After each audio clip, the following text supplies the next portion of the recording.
Olá pessoal, vamos ao vídeo de hoje. Vai ser um vídeo um pouquinho mais curto do que eu planejava originalmente, porque eu vou tirar um dos conteúdos que eu ia apresentar hoje para tentar apresentar na semana que vem, porque eu acho que até semana que vem deve ter alguma coisa mais legal para eu colocar. Então eu vou estar atrasando um pouco uma parte do que eu ia colocar hoje para vocês. Mas isso não significa que a gente não vai ter um vídeo legal hoje. Tem algo engraçado e algo que vocês podem entender como mais sério ou ainda mais engraçado, como eu prefiro entender, ao mesmo tempo mais sério e ainda mais engraçado depois, tá certo? Então vamos lá. Vamos começar pelo o que eu coloquei na miniatura para vocês. Na miniatura eu juntei dois posts diferentes que eu vi no Facebook essa semana, porque eu acho que eles dois juntos combinam muito bem, por isso eu coloquei na miniatura. O primeiro não é da minha autoria, o crédito está aí na imagem, tá certo? Se a Bíblia é confiável, perguntando, né? Não sei, vou perguntar para a jumenta falante.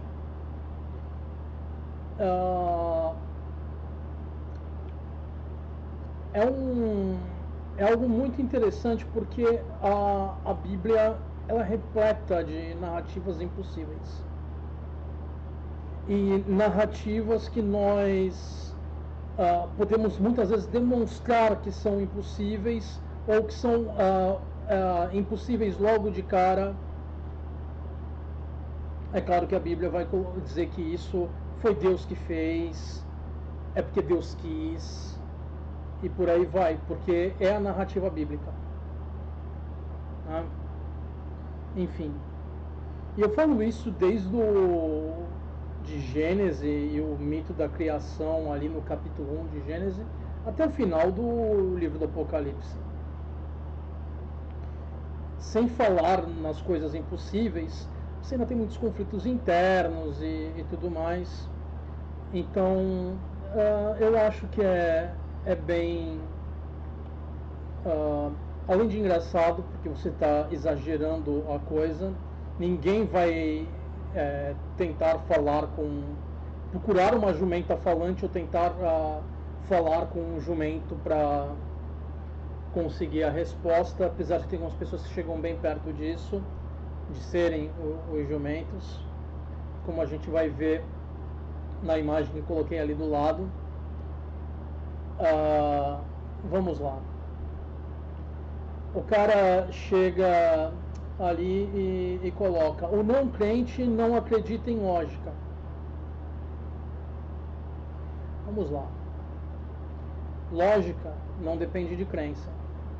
Então você falar que alguém não acredita em lógica não faz sentido, porque a lógica é demonstrável. Aí ele continua. Já está errado de começo, mas tudo bem. E não é porque uma pessoa não acredita na sua fantasia que essa pessoa não vai entender lógica. Muito pelo contrário.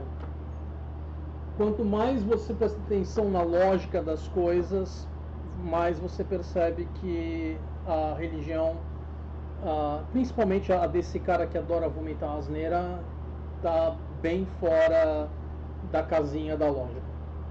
Vamos lá. Damos a Deus o que por direito pertence a Ele. Então, todo o resto que você não dá a Deus é porque não pertence a Deus. Mas a lógica da sua religião não é que Deus criou tudo, incluindo você, que Deus tem direito sobre tudo que existe, de vida e morte, e por aí vai. Então nós temos uma incoerência aí. Mas tudo bem, ele está tentando justificar o dízimo, né?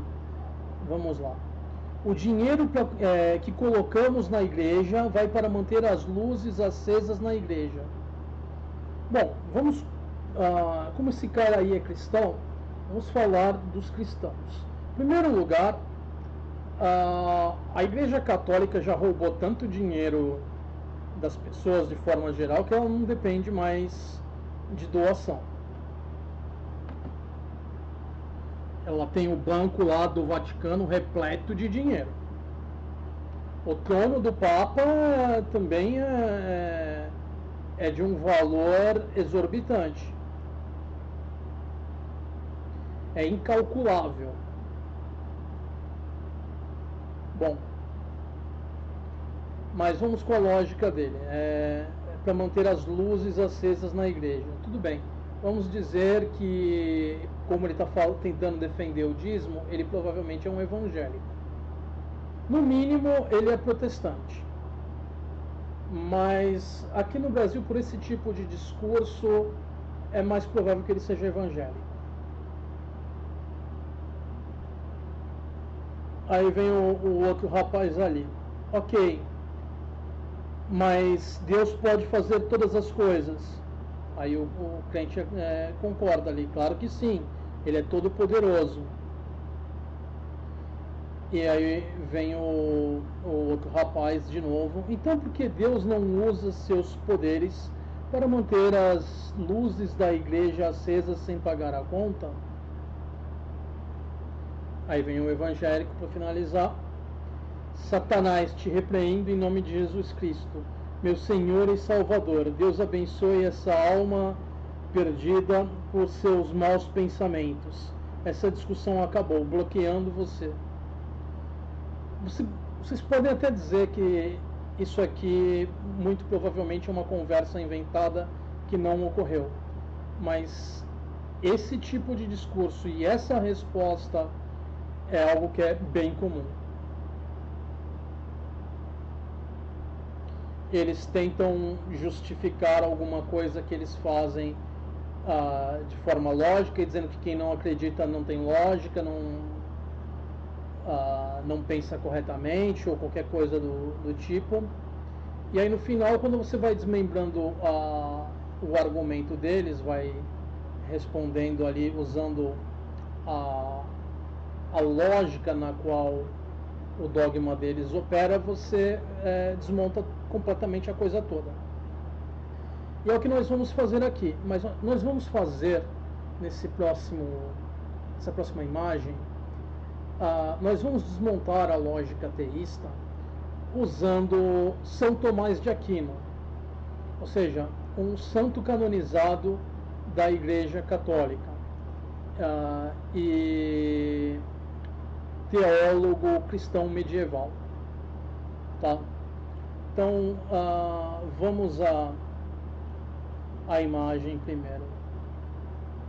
O teísta colocou ali: Deus é espírito, ou seja, metafísico, e a ciência dos homens é insuficiente para poder provar a sua existência. Eu também vou falar disso com base na lógica e na retórica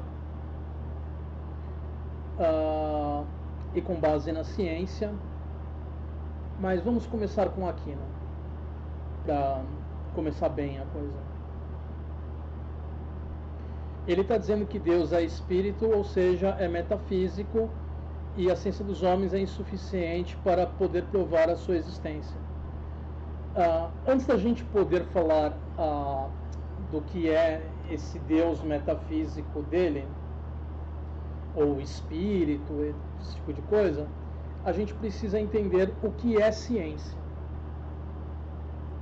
Ciência, eu sei que a maioria de vocês sabe o que é ciência, mas eu tenho que pensar que tem gente por aí que não sabe. O que é ciência? Ciência é tanto um método de produção de conhecimento, como o corpo de todo conhecimento científico produzido. O que define algo como conhecimento científico? para que algo seja conhecimento em ciência, peraí, antes deixa eu voltar um pouquinho a coisa, porque a gente precisa separar o que é crença e o que é conhecimento. Vai ser rapidinho, não vou entrar em muitos detalhes. Você tem ideias que existem, e essas ideias podem ser verdadeiras ou não, tá certo? E você pode aceitar essas ideias ou não. E dentro desse grupo, você tem o grupo das ideias, você tem o grupo das verdades, aquilo que é verdadeiro por si só, mesmo que ninguém tenha pensado naquilo, aquilo de fato faz parte da realidade. E aí você tem ideias que fazem parte da realidade. E aí, dentro dessa intersecção do grupo das ideias, das crenças, que eu estou usando ideia e crença como sinônimo aqui, porque eu estou usando crença não no sentido religioso, mas no sentido de qualquer coisa que possa ser acreditada por alguém, tá? Crenças religiosas são um subgrupo de crença.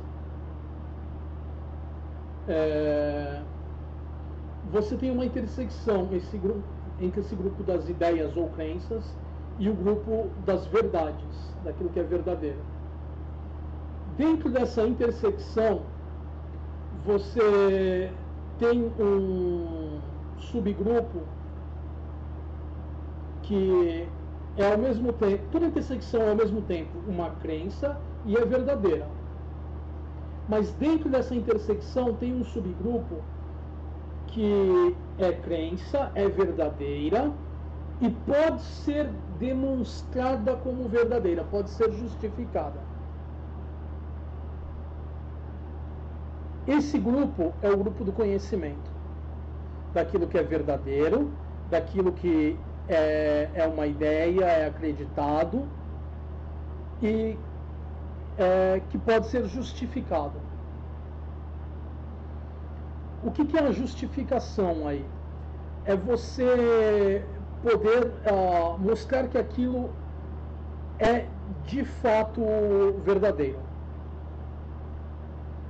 Porque, digamos assim, você, muito antes da produção do primeiro rádio, você tinha ondas de rádio de fontes naturais sendo propagadas pelo universo. Nós não tínhamos como interagir com elas. Então nós não sabíamos que elas estavam ali.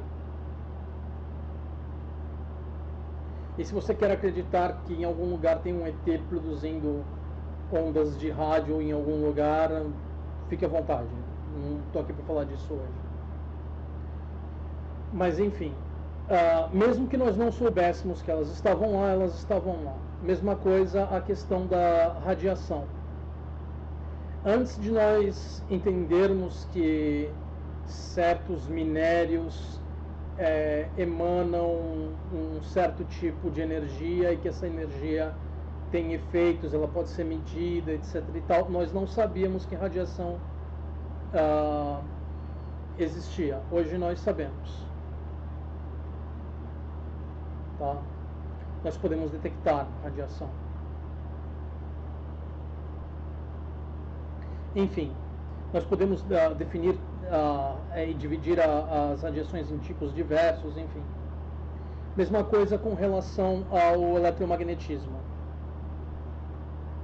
Muito antes de nós entendermos o que é eletromagnetismo, ele já existia. Muito antes de percebermos que existia eletromagnetismo, mesmo que não conseguíssemos explicar ele também já existia.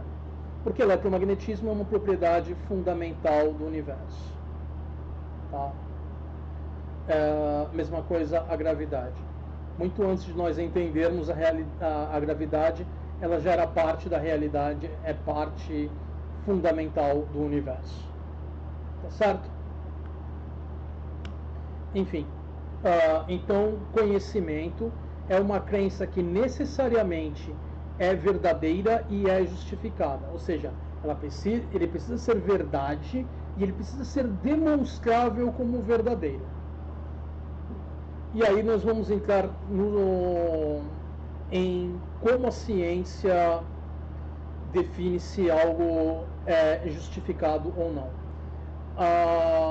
A ciência vem da epistemologia, que é a área da filosofia que estuda a natureza e os limites do conhecimento. Lembrando que conhecimento é aquele grupinho que eu falei, que está dentro da intersecção entre o grupo das crenças e o grupo das verdades, né? Onde necessariamente precisa ser verdadeiro e justificado. Bom, então vamos lá.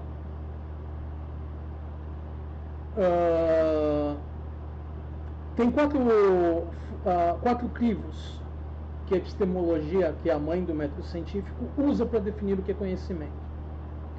E isso não foi algo que foi tirado do nada, de repente alguém pensou isso e pronto, acabou. Não, isso foi produto de um longo processo, cada vez refinando mais o método científico. Algumas coisas antecedem a ideia do método científico, mas enfim, outras são tão recentes quanto o meio do século XX. Tá? Então vamos lá. Existem 4 crivos que a ciência usa.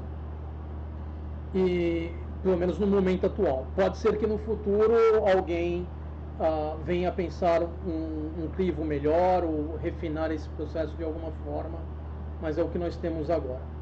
Primeira coisa, corroboração com evidências. Você precisa mostrar evidências que provam aquilo que você está alegando. Segundo lugar, precisa ser testável e verificável de forma independente. Ou seja, não basta você ir lá fazer um experimento e falar, olha, eu fiz esse experimento, o resultado deu esse. Por mais que você coloque qualquer conta que você tenha, que você filme o experimento, que você registre tudo que você tem ali e coloque ali dizendo que aquilo é aquilo, aquela ideia, aquela hipótese, ela precisa ser testável e verificável nas mãos de uma pessoa que não tem nada a ver com você, que não tem nenhuma relação com você, que você não tem nenhuma influência sobre aquela pessoa. Aquela pessoa tem que ir lá, testar aquela sua ideia e verificar se os resultados do teste que ela fez batem com os seus resultados e se a metodologia em ambos os casos foi a mesma. Então já são 2 crivos aí. Além disso, o modelo científico ele tem que ser capaz de fazer previsões a respeito do assunto que ele estuda com sucesso e de forma confiável. Não pode ser uma coisa, de vez em quando eu acerto, mas de vez em quando eu erro, tipo 50-50. Não, tem que ser uma coisa que você vá lá, teste da forma adequada e teste a previsão e aquela previsão se confirme de uma forma frequente, né?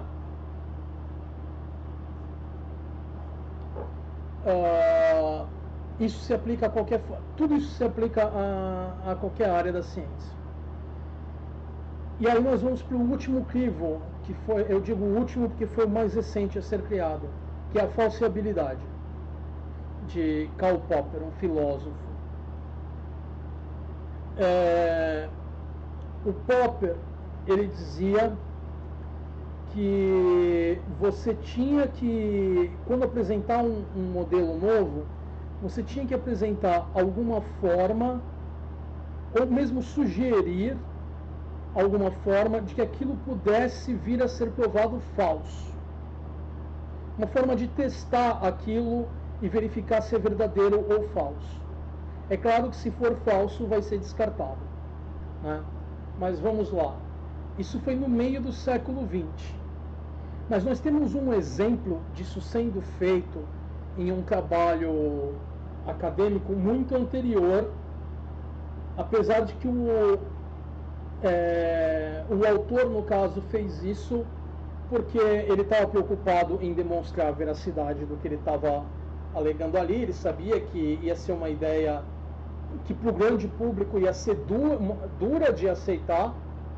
A comunidade científica na época já estava caminhando para essa conclusão mesmo.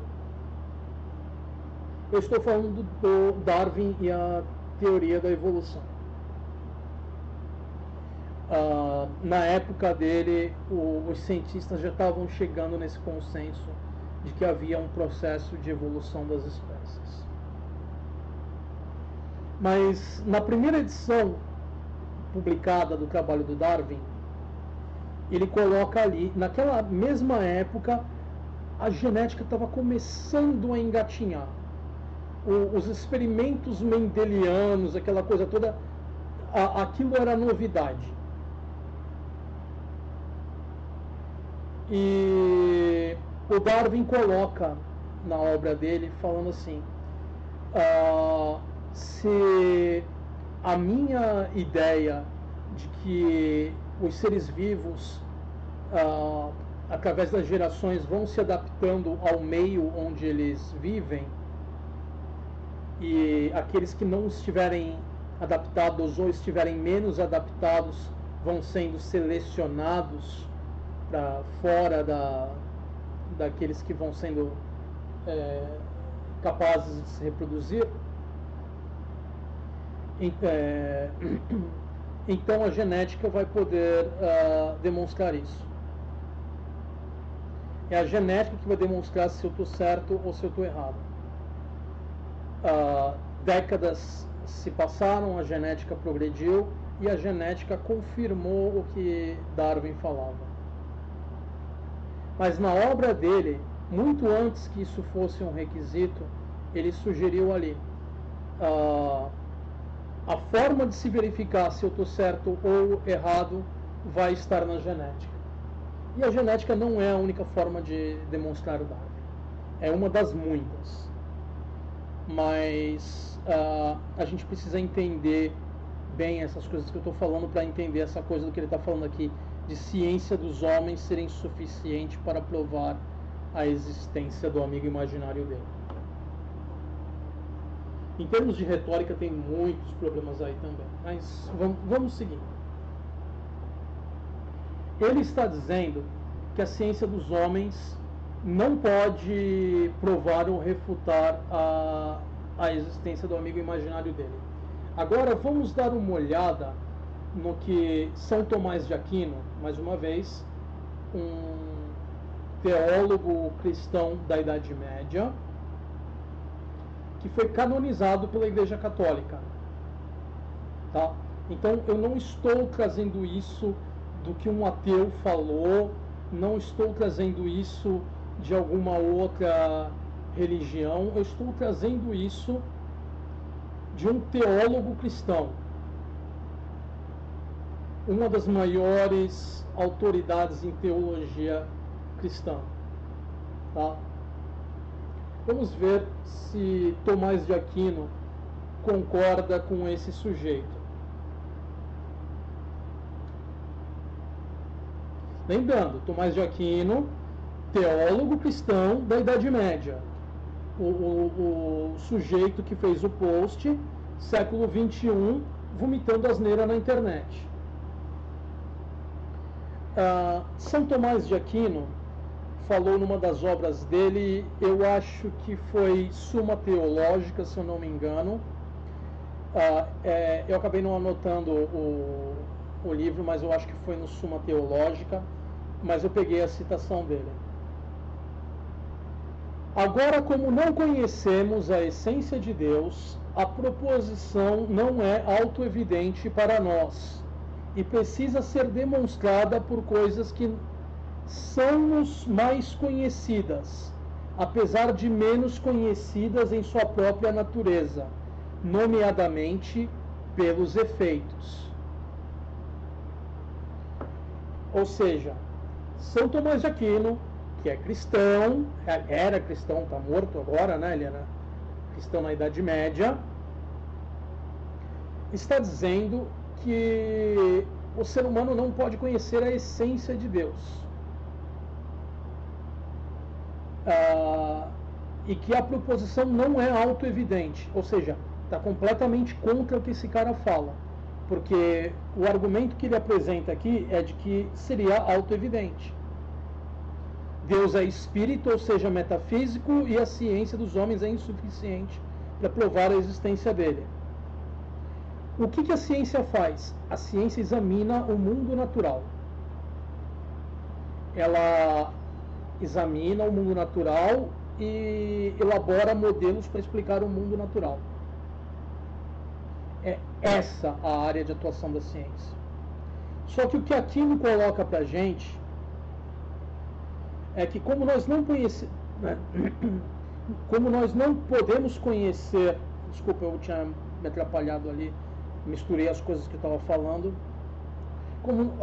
Segundo Aquino, nós não podemos conhecer a essência de Deus, nós temos que conhecer a existência de Deus pelos efeitos causados por Deus. Mais uma vez, Aquino é cristão, então para ele Deus existe. É um teólogo cristão. E não é um teólogo cristão qualquer. É um teólogo cristão canonizado pela Igreja Católica. E antes que alguém fale, mas ele é protestante, ele não precisa aceitar o que a Igreja Católica fala. O problema é dele, porque na época foi antes da separação entre a Igreja Católica e a Igreja Protestante.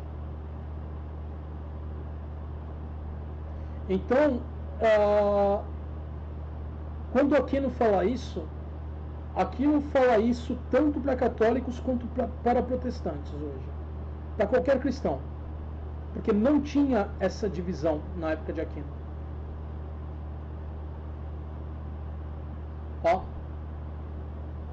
E se vocês forem ver ali o início ali do protestantismo, eles deveriam aceitar o que Aquino fala. O que o Bobão coloca ali, aqui na internet, está mais de acordo com outro filósofo anterior a Aquino, se não me engano.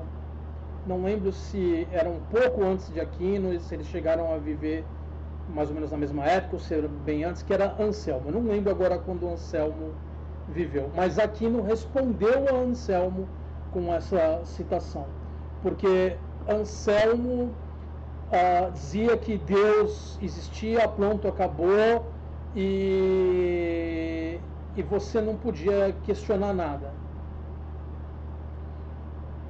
Aquino aceita a existência de Deus porque ele é cristão, mas mesmo assim ele deixa claro que nós temos que entender e demonstrar a existência de Deus pelos efeitos.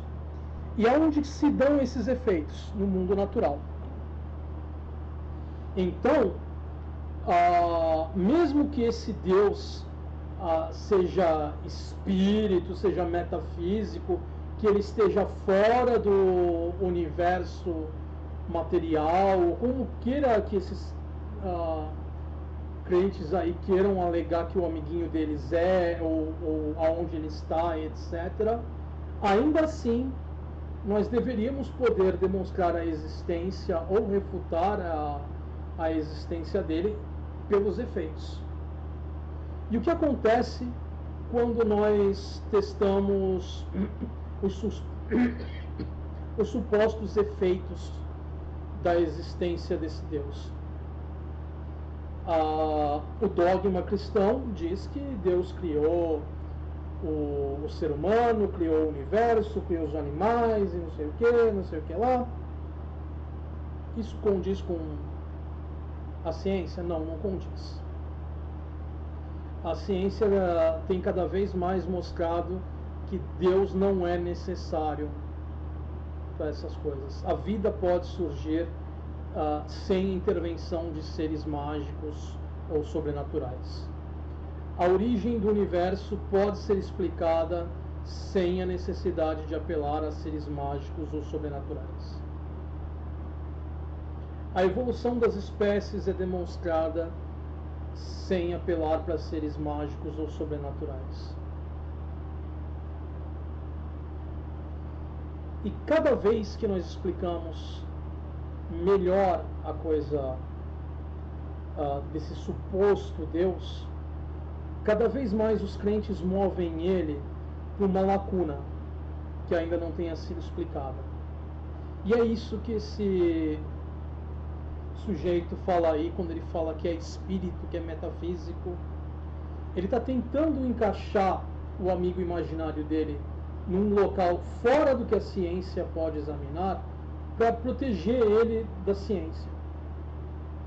Porque ele sabe que se o Deus dele estivesse no mundo natural, a ciência poderia investigar e demonstrar se existe ou não um Deus. E como tudo que nós vemos indica que não há nenhum Deus, seja o dessa religião, daquela, da outra, enfim, então eles têm que enfiar os deuses cada vez num pacotinho, uma lacuna menor e menor e menor à medida que vai restando menos espaço para que você encaixe os deuses. Na antiguidade, os gregos falavam que os deuses viviam no topo do Monte Olimpo.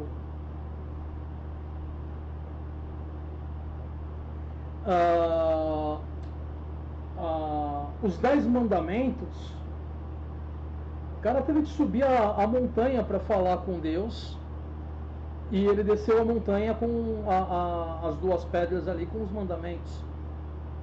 Aí uma pedra se quebrou, enfim, blá blá blá blá.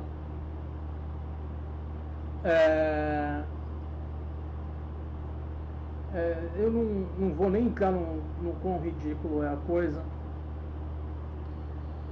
mas, enfim, cada vez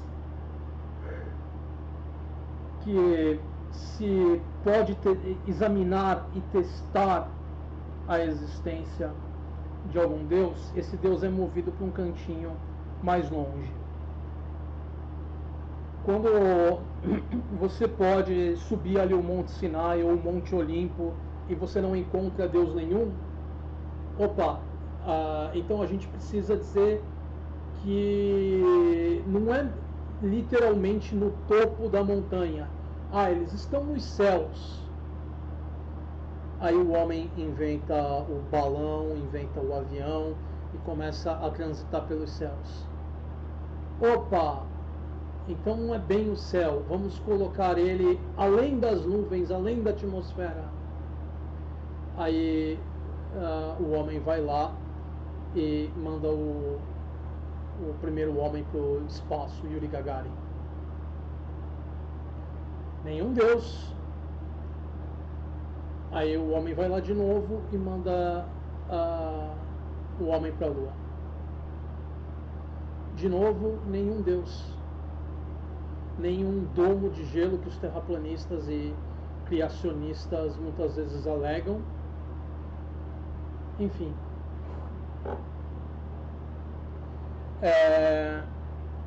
A lacuna aonde eles enfiam os deuses agora é uma lacuna fora do universo, é uma lacuna metafísica, espiritual, que nem ele falaria espírito.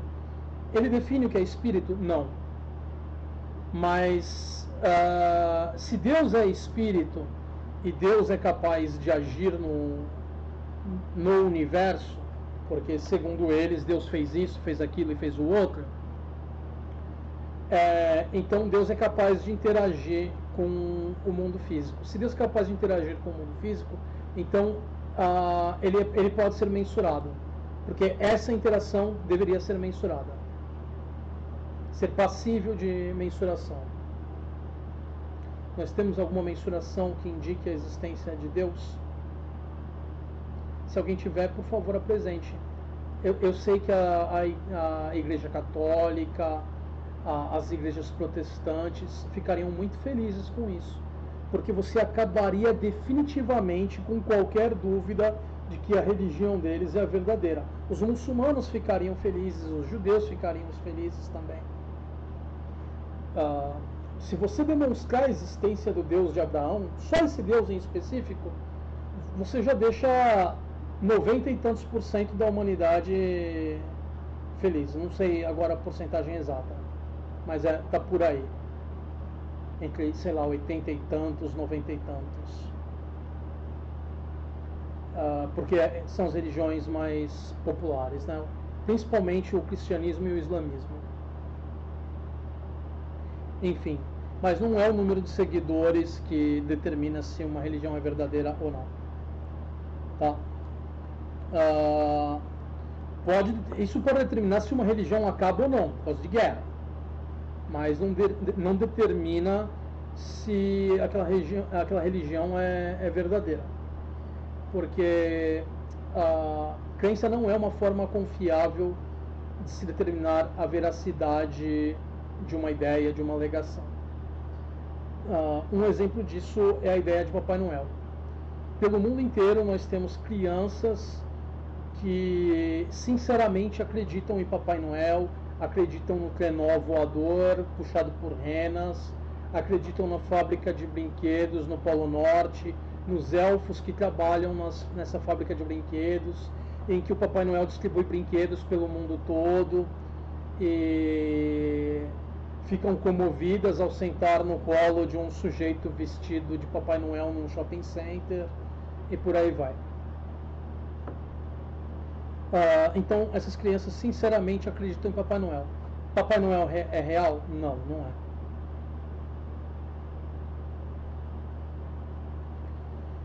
Há pessoas que acreditam no monstro do Lago Ness. Nós temos qualquer evidência dele? Não, não temos.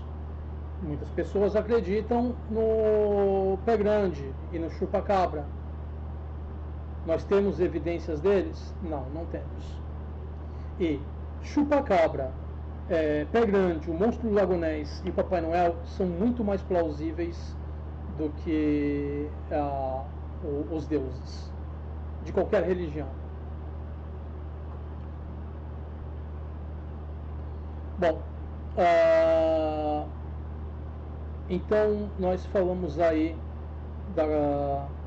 do post em relação a Aquino e falamos em relação à epistemologia e à ciência, né, com as definições de conhecimento, como a ciência determina o que é conhecimento e o que não é, que, aliás, é a forma mais rigorosa de se determinar o que é conhecimento, são os crivos da ciência, que a ciência usa, que vieram da epistemologia. Tá?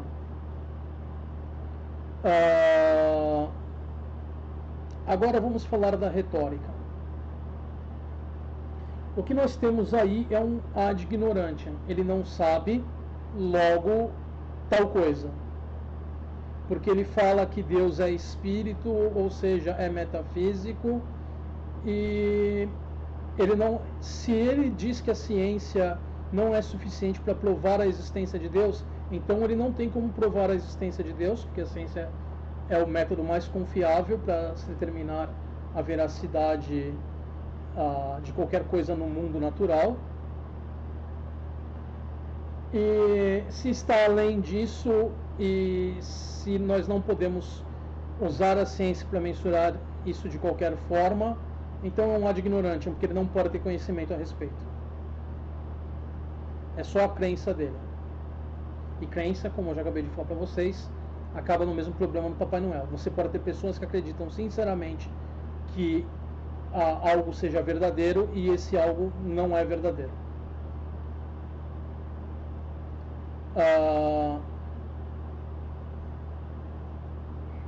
Aí ele fala: Deus é espírito, ou seja, metafísico. Não necessariamente. Não necessariamente. Nós temos aí um non sequitur. Porque uma pessoa pode acreditar que espíritos existam de alguma forma no nosso universo físico. E por isso são capazes de interagir, que aí vem as alegações de assombrações de possessões e de mediunidade e escambau a 4. Você tem espíritos que seriam capazes de interagir com o que é físico. Então, eles, por definição, não estão além do físico. Nessa era de caça-fantasmas que nós temos aí, com programas de caça-fantasmas e por aí vai, supostamente você poderia detectar espíritos por campos eletromagnéticos ou por temperaturas baixas.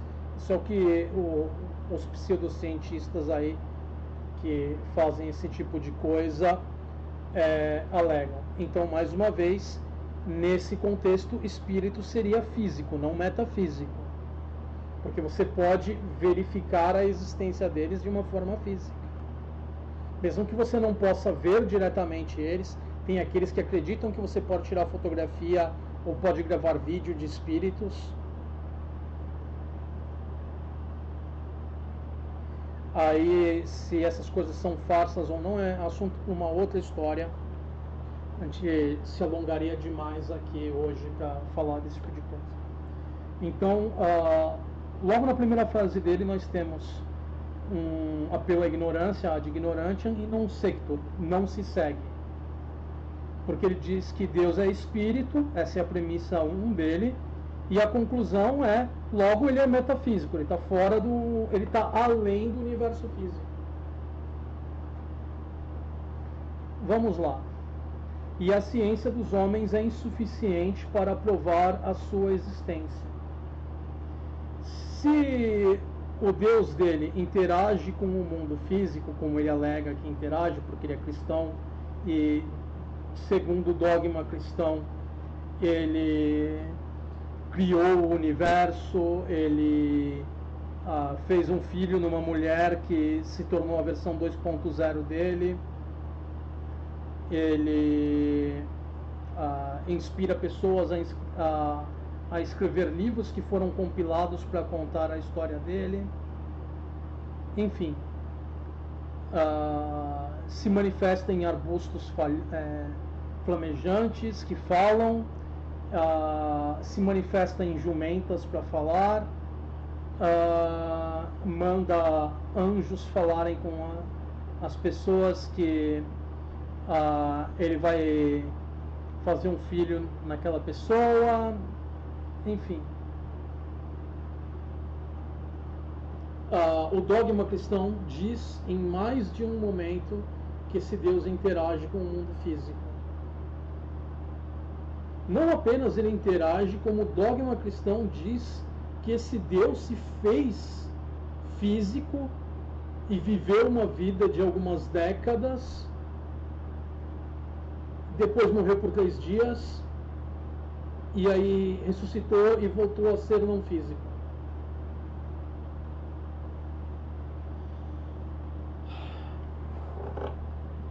Bom, então esse tipo de coisa você deveria poder demonstrar. E nós não temos nenhuma evidência disso. Nem mesmo fontes históricas da época mencionam o amigo imaginário 2.0. A única coisa que alguns teístas são idiotas ou desonestos o bastante para citar como fonte, e teve um fazendo isso uns dias atrás comigo no Face, eu não vou colocar a conversa aqui porque ela foi muito longa, o cara não parava de falar, e eu fui refutando ele, só que eram blocos e blocos de texto, seria enfadonho demais. Mas eu pedi para ele demonstrar alguma fonte, porque ele estava falando de um Jesus histórico e não sei o que. Eu falei, olha, a gente não tem evidência nem desse Jesus histórico, nem do Jesus mágico. Aí ele veio e falou, mas a gente tem Flávio Joséfo. Eu sei que Flávio Joséfo foi adulterado, mas é a fonte que a gente tem, o Flávio Joséfo. Se você está admitindo que a única fonte, além do livrinho mágico, é o Flávio Joséfo, e você também está admitindo que Flávio Joséfo foi alterado. Flávio Joséfo era um historiador romano, e é uma das farsas favoritas dos apologistas para dizer que houve um Jesus. Então você não tem uma fonte confiável. E a farsa de Flávio Joséfo é verificável. Então você não tem nenhuma fonte não cristã apontando que alguém naquela época se deu ciente de que tinha um cara ressuscitando dos mortos, que ressuscitava outras pessoas, que fazia uma série de milagres. Ninguém menciona nada disso, além do próprio texto cristão, do próprio texto abraâmico aí, menciona os milagres do Deus abraâmico. Né? Então, é meio complicado, porque segundo o cristianismo, o tal Jesus, ele deveria voltar ainda no tempo de vida dos seguidores dele diretos ali. E já se passou quase 2000 anos. Porque a Bíblia alega que ele viveu, acho que até os 33 anos, uma coisa assim. Faz tempo que eu não leio a Bíblia, posso estar enganado, mas eu acho que até os 33. Então, tecnicamente, a gente teria mais alguns anos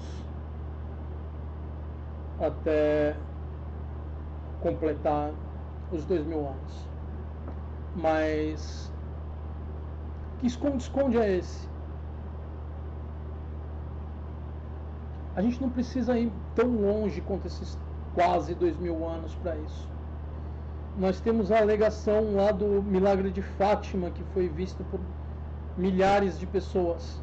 Nós temos alguma evidência do milagre de Fátima? Não, nós não temos nenhuma evidência do milagre de Fátima.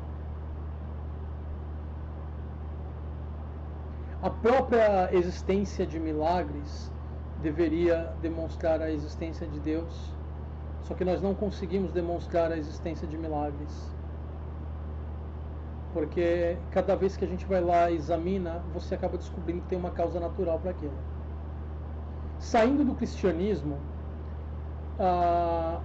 anos atrás tinha, aliás, isso acontece também no cristianismo, imagens que choram. Tinha uma imagem de um deus indiano que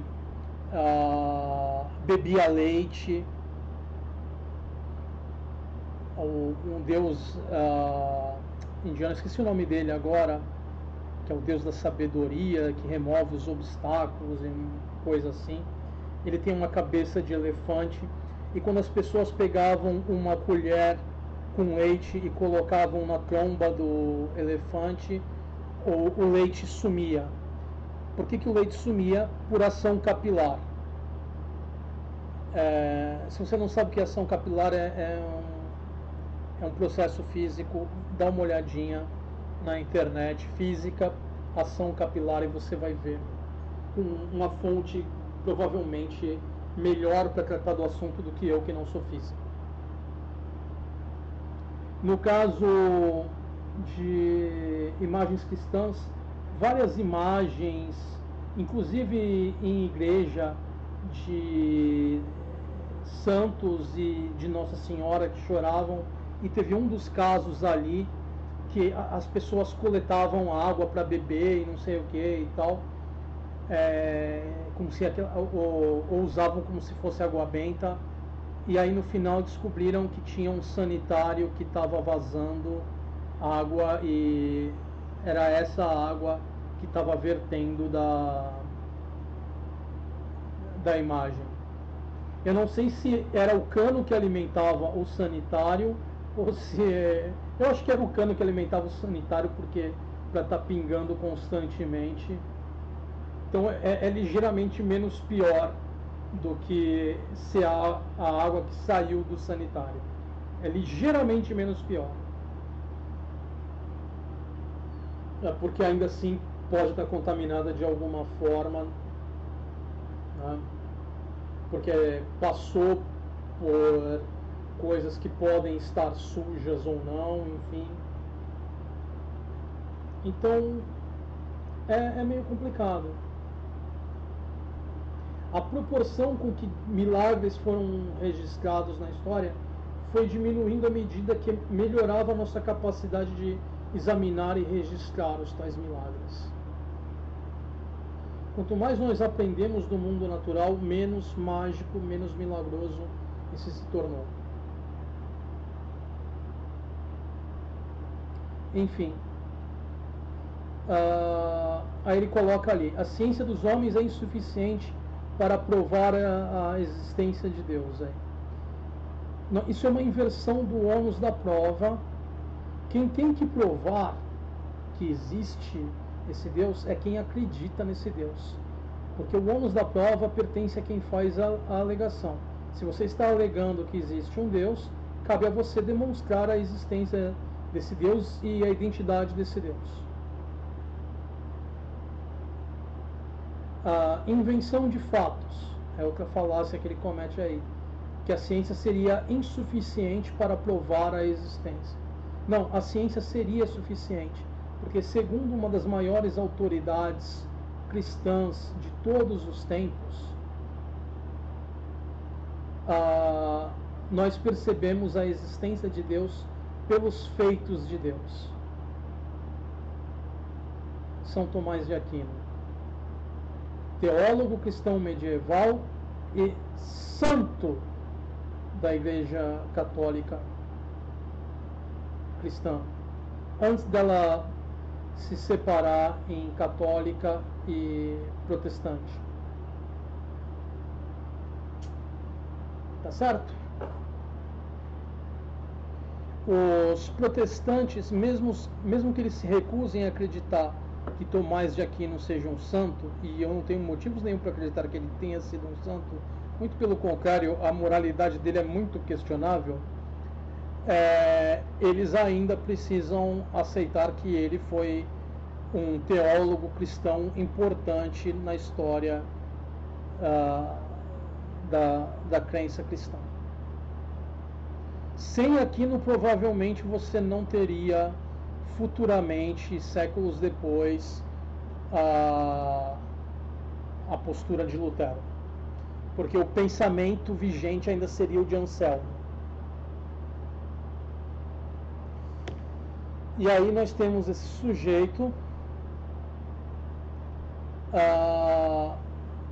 alegando a postura de Anselmo no século XXI. Pois é. Eles estão voltando atrás, porque eles têm medo de que, se eles aceitarem Aquino,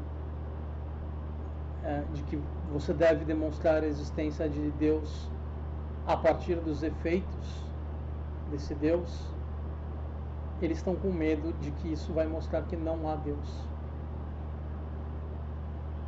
E por isso eles empurraram para esse espaço além do mundo físico, por isso metafísico. Por isso que eles alegam que é espírito, porque não pode ter matéria. Mas se interage com o mundo físico, precisa ter alguma forma de realidade física.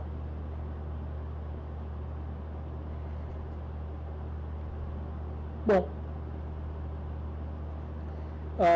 isso também é uma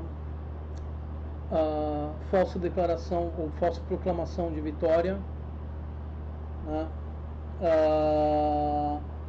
Ou não causai ut causai, mais uma vez, porque teve alguns teístas que reclamaram disso. Isso, quando falo em latim aqui, eu estou falando de forma que vocês possam depois chegar e digitar e tentar olhar por vocês mesmos. Não estou usando uma pronúncia correta aqui. Eu estou tentando ser didático.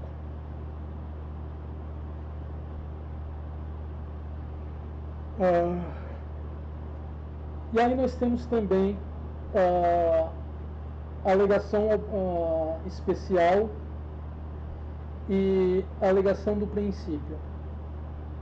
A alegação do princípio, para começar pelo final e ser irônico aí, é quando você diz que a sua alegação é verdadeira desde a premissa 1 e você não prova ela. Ela já começa correta e você não demonstra isso. Porque ele diz que o Deus dele é. Então o Deus dele existe. Ele pula a etapa de se testar a premissa Deus. Mas tudo bem, ele é teísta, ele vai fazer isso. Mas Aquino também era teísta. Aquino acreditava que esse Deus era verdadeiro, mas ele sugeriu uma forma de se testar a existência desse Deus, que seriam pelos efeitos. O problema é que esses efeitos cada vez mais estão mostrando que não precisa. E aí eles voltaram atrás para enfiar nessa lacuna. Bom, continuando. E a alegação especial. Porque se você fosse encaixar qualquer outra coisa na mesma lógica que ele atribui ao Deus dele, fosse encaixar ali o monstro espaguete voador, Buda ou qualquer outra coisa, ele ia falar que não existe, que não é nada daquilo, os deuses hindus, não pode, porque só o Deus dele que é o Deus e acabou, não existe nenhum outro Deus, porque se ele falar que existe outro Deus, ele está pecando contra o dogma dele. Então, quando você trata uma alegação de forma diferente de outras alegações, que aqui o tratamento é pular a etapa da verificação, você tem a alegação especial. O ad ignorante, o argumento da ignorância, eu não sei logo isso, que é justamente o caso. Ele diz que nós não podemos saber sobre Deus, porque ele está dizendo que a ciência é insuficiente para isso, e a ciência é o melhor método que nós temos para a produção de conhecimento. Então, ele não pode ter conhecimento a esse respeito. Logo, é uma declaração a partir da ignorância dele.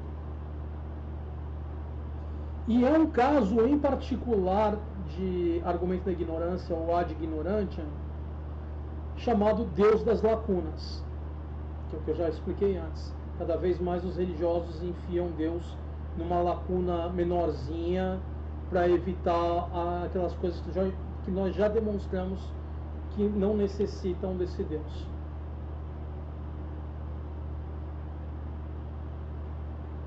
Bom, aonde o circo das lacunas vai terminar a gente não sabe, mas provavelmente não vai acabar bem para nenhuma das divindades alegadas.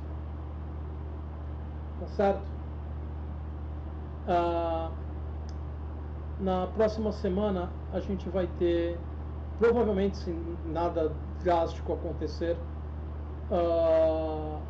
um cara que alega que Cthulhu e outros monstros gigantes existem. Eu espero conseguir trazer isso para vocês na semana que vem. Tá certo? Um abração para vocês, vejo vocês no próximo vídeo e eu encerro como sempre com o usual vida longa e próspera.